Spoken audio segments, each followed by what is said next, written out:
भोंदू रहता था, पर वो इतना सीधा था कि सब प्यार से उसको भोंदू ही बुलाते थे। गायों की सेवा करता था और जिस आश्रम में रहता था वहां के गुरुदेव शाम को प्रवचन करते थे तो सबसे पीछे बैठ के सुनता था। भोंदू को लगता था गुरुजी जो बोल रहे हैं ये बिल्कुल सत्य है, इसमें कोई झूठ नहीं है। एक दिन गुरुजी प्रवचन करते हुए बोले, यमुना के पल्ली पार भांडीर वन में ठाकुर जी गैया चराने आए। भांडीर वन का नाम सुनते भोंदू कान खड़े हो गए। बोले भांडीर वन तो मैं जाता हूँ गैया लेके, मुझे तो कभी मिले नहीं वहां पे। अरे मुंह में ही कमी होगी, मुंह में ही सामर्थ्य नहीं होगी उनको देखवे कि मैं ही नहीं देख पाए होंगे, वो तो आते होंगे वहां पे, मुझे ना दिखे होंगे। भोंदू ने पहली बार जिज्ञासा करी, गुरुदेव ठाकुर जी दिखते कैसे हैं? तो गुरुदेव भी हंस गया, अच्छा भोंदू पूछ रहा है, बैठ जाओ बताते हैं। मोर मुकुट पहनते हैं ठाकुर जी, और बोले 2 कान हैं लेकिन कुंडल एक ही पहनते हैं। ठाकुर जी ऐसे पुष्प तोड़ के कान के ऊपर लगा लेते हैं, दोनों कानों में एक ही कुंडल को फेर फेर के पहनते। ठाकुर जी पीली पीताम्बरी, ऐसी ठाकुर जी पीली पहनते, पीली पीताम्बरी। माला कैसी पहनते हैं? ठाकुर जी ऐसी पहनते हैं पूरी पैरों तक जाए। ये देखो गुरु जी कह रहे हैं तो निश्चित है भंडीर वन में आते हैं ठाकुर जी। भोंदू अपनी गैया लेकर के भांडीर वन पहुंच गया।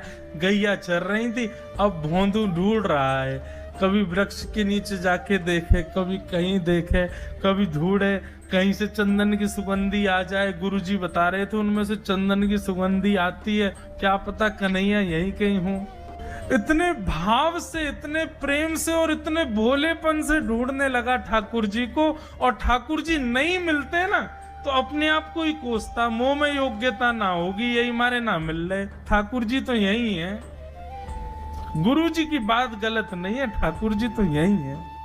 उसके उस सहज भाव पर, उसके उस सरल भोंदू पने पर ठाकुर जी रीझ गए। और इतने में ही भोंदू हताश, निराश, उदास बैठा था, खुद को कोस रहा था, मुंह में योग्यता ना है, मुंह ठाकुर जी मिलना है रहे। इतने में ही देखा सामने से असंख्य गायों का झुंड आ रहा है, और भोंदू ने जैसी उन गायों को देखा, ऐसी गाय कभी देखी नहीं, अलग गाय, सींग चमक रहे हैं, सींगों के ऊपर के भाग में सोने चांदी मढ़े हुए हैं, ऐसी ऐसी सुंदर सुंदर तंदुरुस्त गैया।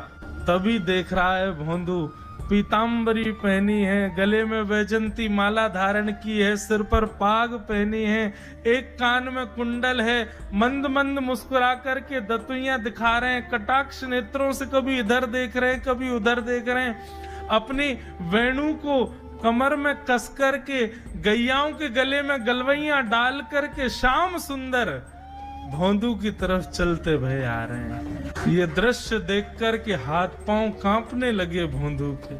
उसको लगा मेरे पास तो आएंगे ही नहीं, है वहीं से मुड़ जाएंगे, अब मैं उनके पास जाके उनको असहज नहीं करूंगा, यहीं से देख लूं, यहीं से प्रणाम कर लूं।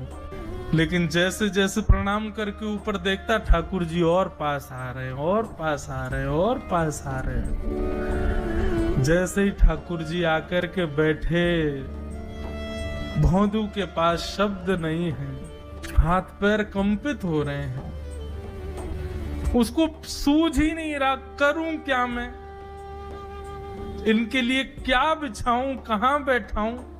ठाकुर जी ने अपने आप ही भोंदू के गले में हाथ डाली, अरे तेरा नाम कहा है?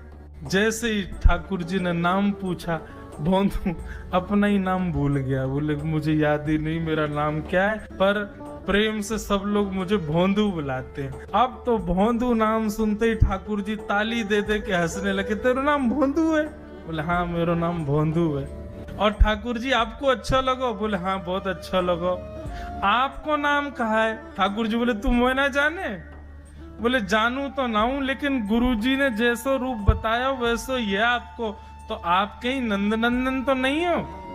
ठाकुर जी बोले हाँ मैं नंद नंदन नहीं हूँ, यशोदा जी को लाला, नंद जी को लाला। भोंदू बोलो जय हो भगवान, आज आपके दर्शन है गए। गुरु जी और सब बालकन को तो आप शायद रोज ही मिलते होंगे, लेकिन मैं ही अभागो, मुँह को आप आज ही मिले हो। ठाकुर जी बोले अब चल बात मत बनावे, जल्दी कछु खवा, मुँह को भूख लग रही है। भोंदू एक कपड़े में रोटी बांध के उसमें मिर्च और गुड़ रख करके लेके गया। 2 रोटी थी। भोंदू ने जैसे खोली, एक रोटी ठाकुर जी के सामने धर दी, एक अपने पास रख ले, बोले मैं भी तो खाऊंगा। ठाकुर जी ने बढ़िया रोटी ऐसे घुमाई और प्रेम से गुड़ खामे और रोटी पान लगे प्रेम ते, और ठाकुर जी तो चप चप करके नेक देर में पा गए। भोंदू तो भूल ही गयो, मुँह खानो भी वो ठाकुर जी को ही देख रहा है। ठाकुर जी बोले और जोर की भूख लगी, ला अपनी रोटी दे दे। भोंदू बोलो मुँह को भी भूख लगी है। बोले अच्छा चल आधी आधी खा ले, या मैं आधी तू खा ले आधी मैं खा लूं, दोनों खा लिए। कल तो नेक्स्ट से ज्यादा सी रोटी ले आइयो, भूख ज्यादा लगे, और सुन यही समय आइयो, मिलूंगा कल भी तोते। ठाकुर जी अपने मार्ग पर चले गए। भोंदू इतना प्रसन्न है, बोले आज मुझको ठाकुर जी मिल गए।